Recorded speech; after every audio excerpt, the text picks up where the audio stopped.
She held the secret for months until now. Duchess Sophie has confirmed a private, closed-door conversation with King Charles that allegedly ended in uncontrollable tears and emotional collapse. But what exactly was said? Why did Charles weep? And what does this mean for the fragile inner circle of the monarchy? Before we go deeper into what this really means for the royal family, make sure to subscribe so you don't miss a single update. It began with a whisper, the kind that echoes through palace walls long before it ever reaches public ears. Sophie, the ever-composed Duchess of Edinburgh, had spent weeks moving through corridors with a look many described as quietly burdened. No one knew precisely what she carried, but everyone felt its weight. Then came her subdued confirmation, tucked into a hushed exchange with a trusted aide, overheard just enough to send shockwaves into every royal chamber. Yes, she had spoken with King Charles behind closed doors. Yes, there had been tears. And no, she would not deny it any longer. The moment, now etched in royal memory, unfolded in Windsor's Oak Room. A space often used for reflection became the stage for what some have described as one of the most emotionally raw moments between monarch and family in decades. According to palace staff positioned discreetly nearby, Charles emerged with red-rimmed eyes, his hands trembling, his voice strained as he waved off security and retreated to solitude. One aide confessed to a friend, "I've never seen him like that, not even after his mother's passing." Something broke in him. But what had Sophie said? And why had she been the one to say it? Insiders now suggest this meeting wasn't spontaneous. It followed weeks of palace tension. Tension that built quietly, like a fuse being lit beneath velvet carpets and golden ceilings. Sophie had reportedly received a sealed file several weeks earlier, passed to her not through official channels, but via an old confidant of Princess Anne. The file, known in internal whispers as the Sunset Brief, allegedly contained revelations about a succession complication one Charles may have been unaware of until that day. The timing of her conversation with the king aligns eerily with his abrupt cancellation of scheduled meetings, a move that had puzzled the press at the time. Eyewitnesses recount that Sophie's tone entering the Oak Room was calm, calculated. Like she was bracing for a storm she had no choice but to walk into, one source put it. And she did not emerge broken. In fact, it was Charles who appeared shattered. This contrast has only deepened speculation that what passed between them was not an argument, but a disclosure one that pierced Charles's carefully maintained emotional guard. What kind of information could provoke such a collapse from a man who's endured decades of public scrutiny, personal scandal, and familial division? To those closest to the throne, the answer lies in the delicate intersection of legacy and loyalty. If the rumors surrounding the Sunset Brief are true, then Sophie's revelation would not only affect Charles's current position, but unravel the narrative he's fought to construct since ascending the throne. Sophie's confirmation of the meeting is not just a footnote in royal history, it's a spark. And the flames it ignited are already licking at the curtains of Buckingham Palace, threatening to consume far more than just personal pride. But to understand why this moment shattered the king, we must trace the quiet chain of events that led Sophie to this breaking point. Before the tears, there was silence. A silence loaded with meaning. For weeks, Sophie was seen carrying a sealed leather folio, always close, never opened in public. Rumors swirled, but few knew the truth. Its contents were the catalyst for one of the most emotional breakdowns in modern royal history. The story didn't begin with confrontation. It began with an envelope, passed discreetly into Sophie's hands by a trusted aide of Princess Anne. The sealed folio was known only by its chilling internal name, the Sunset Brief.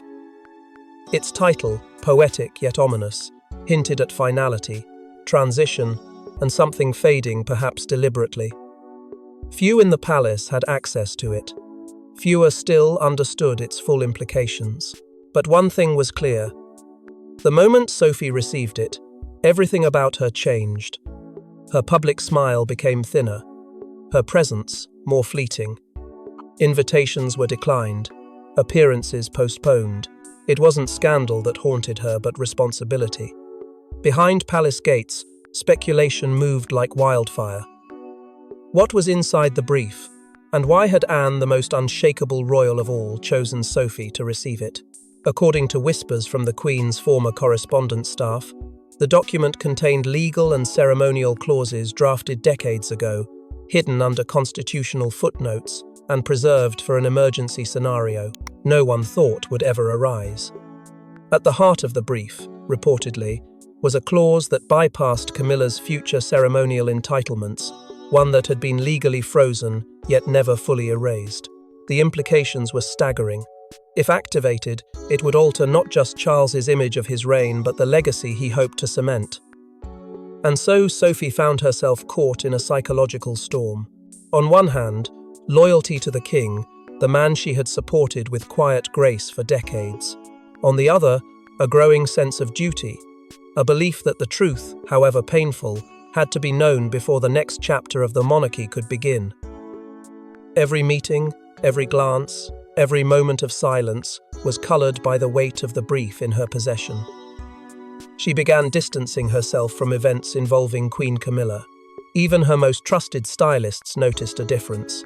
Fewer smiles, more whispered instructions, and one startling request: never be booked to appear on the same day as the Queen.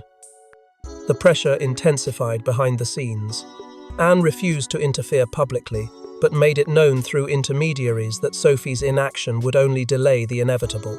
Charles, meanwhile, remained oblivious, focused on crafting a legacy through diplomacy, symbolism, and carefully orchestrated appearances. The clock was ticking, and Sophie knew that every day she waited made the eventual revelation more devastating. Those around her began to worry. She seemed isolated, even from Edward. Her choices were narrowing, and the palace's corridors, usually echoing with routine, began humming with anxiety. But it wasn't until Charles made a last-minute change to his calendar, cancelling an overseas summit and returning unexpectedly to Windsor, that Sophie understood the moment had come. She would no longer carry the burden alone. The brief had to be opened, words had to be spoken.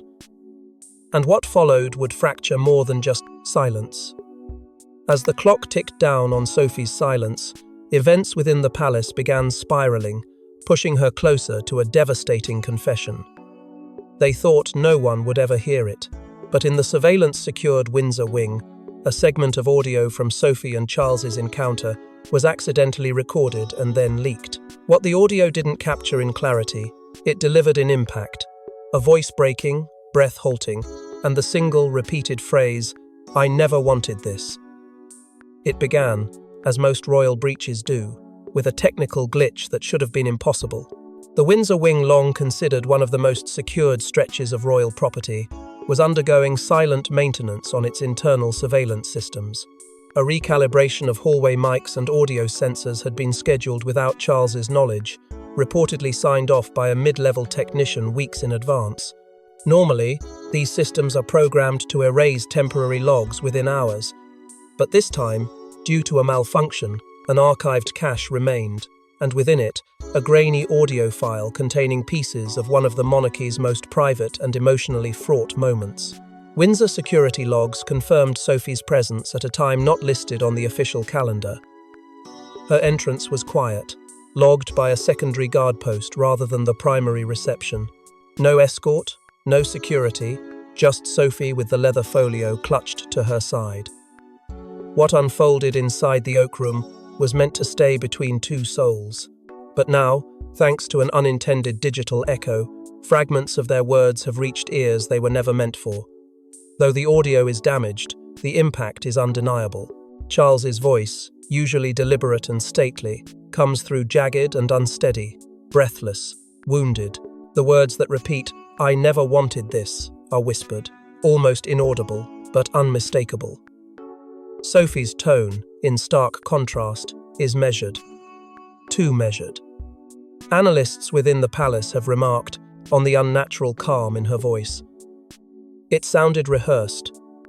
One source close to the situation confessed, not cold but prepared, as if she'd gone over those words 100 times before stepping into the room. The leak, once discovered, was treated like an act of espionage. Devices were seized, protocol teams were activated. Internal investigations launched under the guise of routine cybersecurity checks.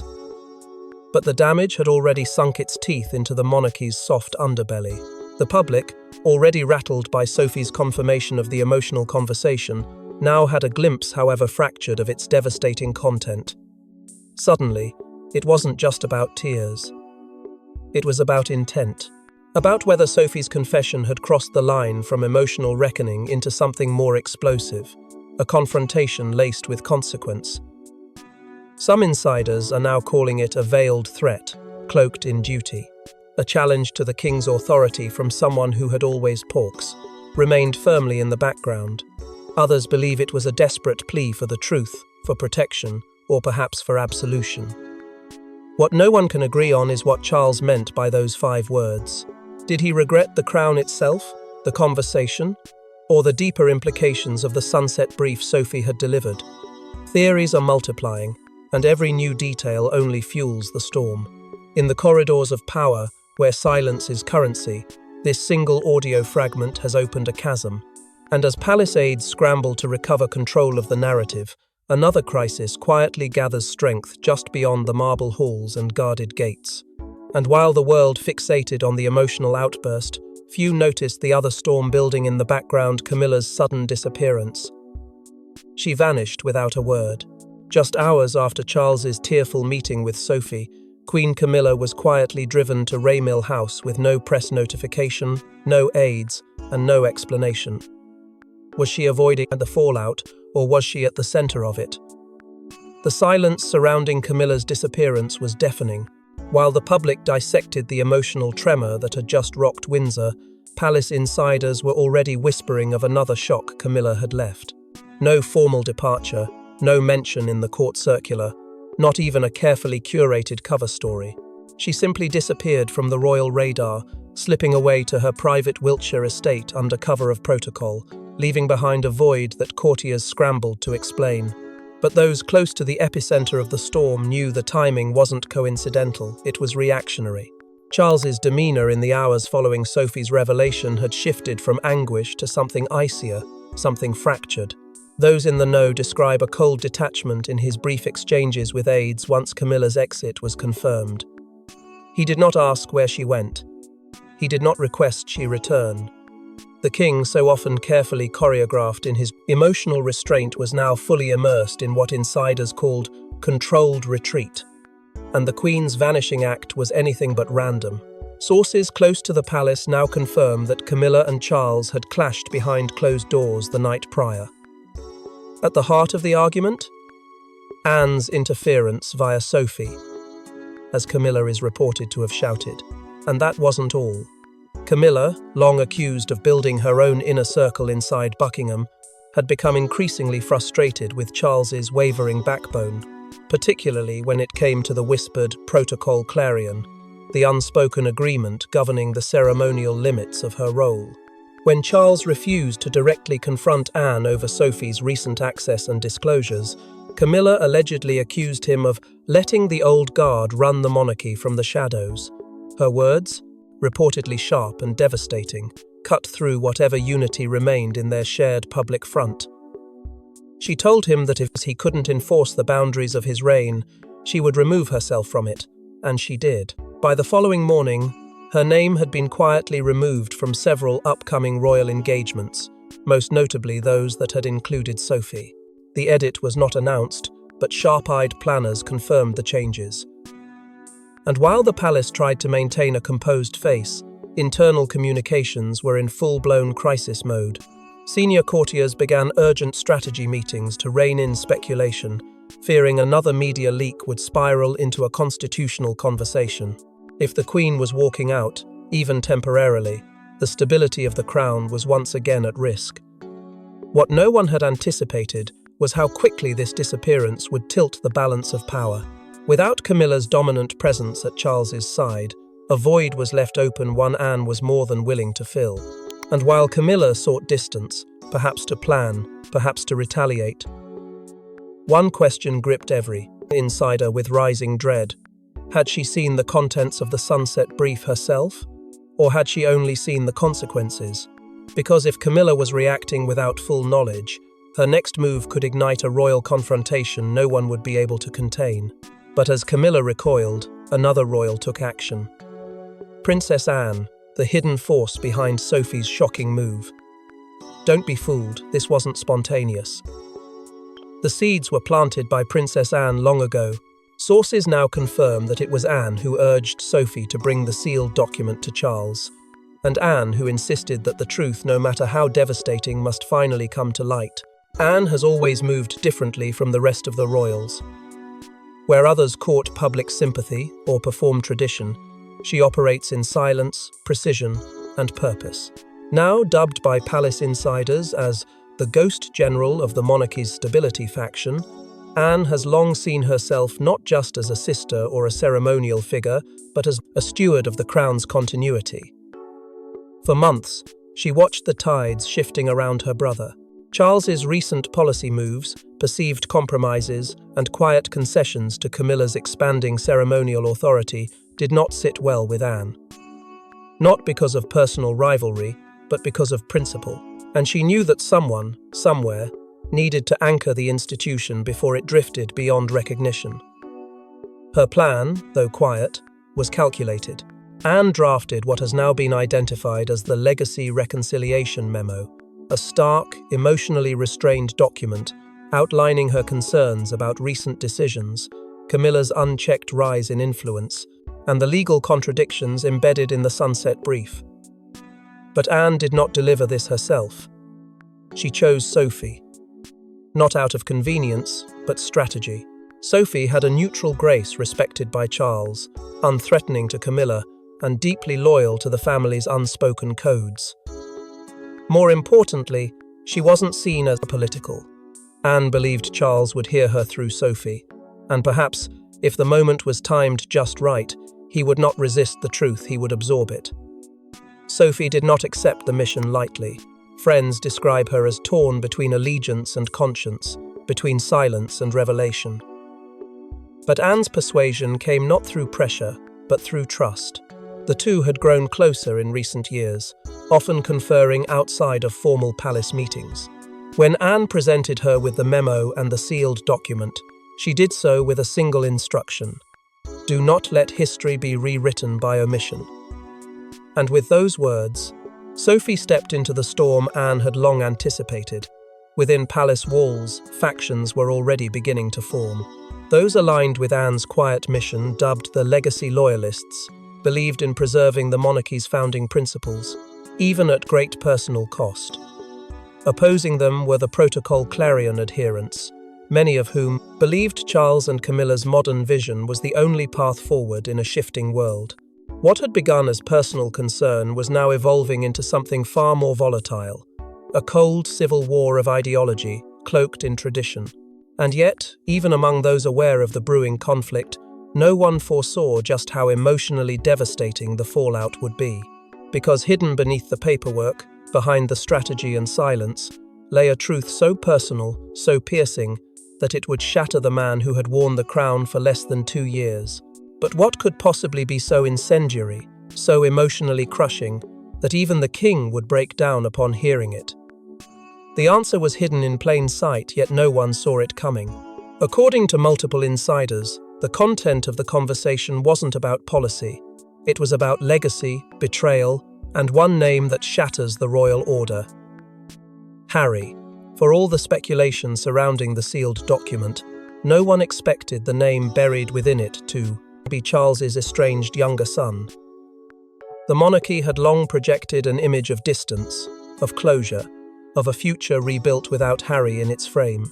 But deep within the Sunset Brief lay a forgotten legal artifact, an addendum drafted quietly in 2007 by Queen Elizabeth herself.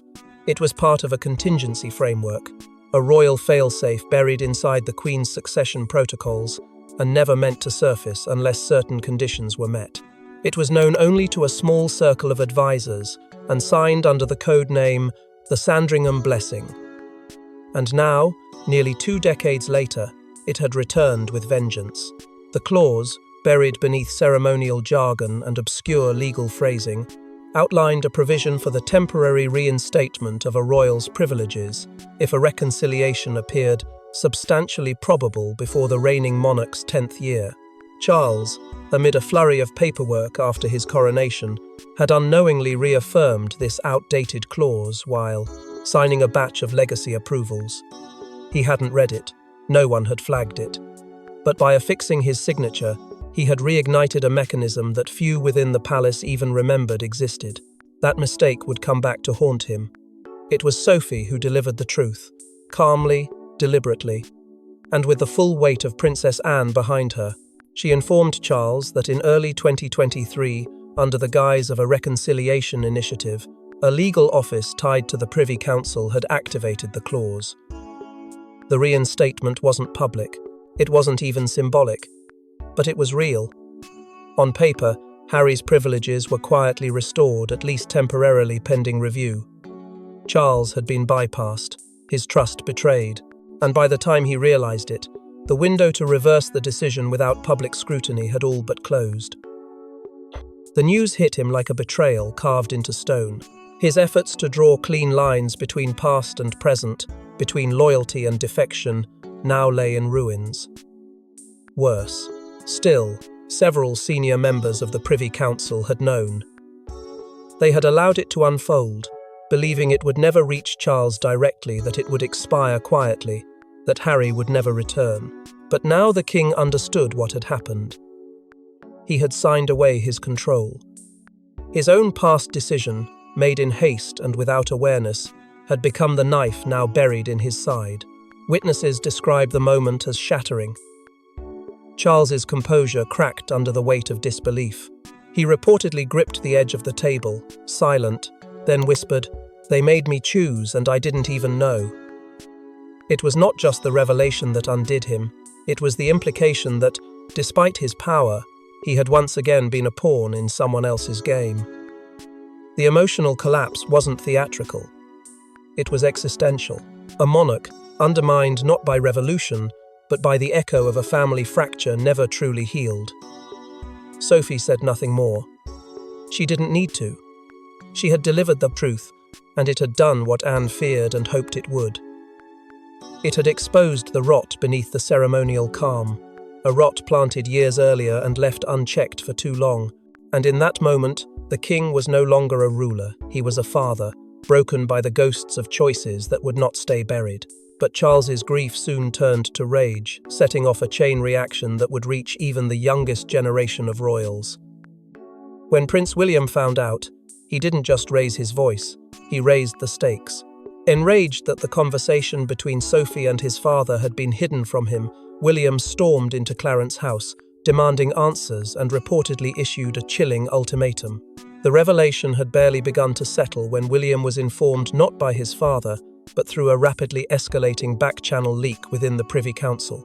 It wasn't the existence of the clause that first set him off, nor even the fact that Harry's name was involved. It was that his own father had allowed someone else, even unknowingly, to hold such monumental knowledge without consulting him, the man meant to inherit the throne.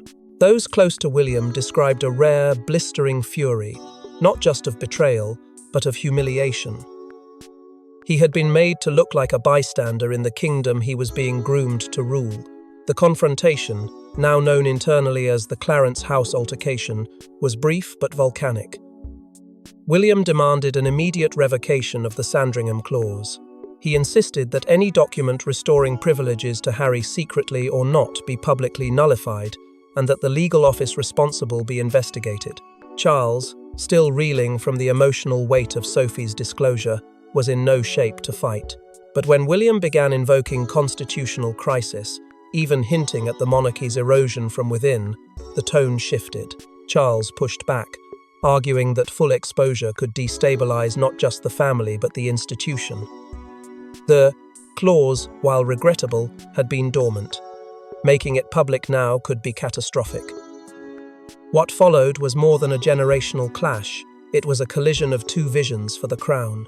William, representing future certainty, demanded order and finality. Charles, haunted by past regrets, urged restraint and reflection. Neither would yield. Then came the ultimatum. William made it clear. Unless clarity was restored and control reasserted, He would begin withdrawing from future royal duties, starting with a highly anticipated Commonwealth summit. The threat was not empty. Schedulers were told to hold off on confirmations. Diplomats began probing for signals. Something had cracked. Caught in the crossfire was Sophie, who had neither asked for this role nor tried to influence its consequences. Yet, to William's inner circle, she had crossed a line. She was accused of manipulation, of playing two sides. Her once untouchable image, so carefully crafted over decades, was suddenly tarnished in the eyes of those who believed she had destabilized the chain of trust. But not everyone shared that view. Catherine, observing from within the private quarters at Adelaide Cottage, urged caution. According to those close to her, she believed Sophie had been placed in an impossible position, and that her silence would have caused more damage than the truth. Though she did not say so publicly, Catherine quietly reached out, offering words of understanding Sophie had not expected to hear. The House of Windsor now teetered on a knife's edge, split between past loyalty, present wrath, and a future none of them were ready to face. William's rage had shifted the battle into open terrain, where threats were no longer whispered but spoken aloud. But even as royal tempers ignited, one unexpected royal stepped forward to defend Sophie and shifted the narrative once again. In a moment no one saw coming, Princess Eugenie took a public stand. Defying the pressure to remain silent, she released a cryptic yet supportive post immediately interpreted as an open show of loyalty to Sophie. What does Eugenie know, and why is she now part of the inner storm? While senior royals scrambled behind closed doors to contain the aftermath of William's fury and Charles's unravelling, a quiet act of defiance slipped through the palace's tightly woven media net. On a calm Sunday morning, Eugenie posted a message on her private account, just 10 words, no context, no image. But to those who understood the royal code, it was a thunderclap. Sometimes, the truth takes the longest road but arrives intact. Within minutes, the speculation began. The timing was unmistakable, the phrasing, too precise to be accidental, and the implications, explosive. Royal watchers and insiders alike took it as an unmistakable alignment with Sophie, not with the Crown's traditional messaging. It was a risk, and it didn't go unnoticed. Insiders confirm that Eugenie had, in recent weeks, spent significant time out of the public eye. But she wasn't idle. In fact, palace schedules revealed that she had been present for an unscheduled luncheon at an unpublicized royal estate, joined by none other than Princess Anne and Duchess Sophie. The location was quiet, the guest list unconfirmed, but the whispers that followed were loud. According to two sources close to Clarence House, the lunch wasn't just social, it was strategic. A meeting of minds bound not by ambition, but by conscience. Eugenie, one of the few royals who had maintained private contact with Prince Harry even during the height of his fallout, may have known more than anyone suspected. And her post, deliberately ambiguous, suggested she had not only seen the sunset brief but understood its weight. The backlash was immediate. Clarence House Communications, already reeling from the exposure of the clause, moved fast to downplay the post as personal reflection. Internally, however, aides were furious.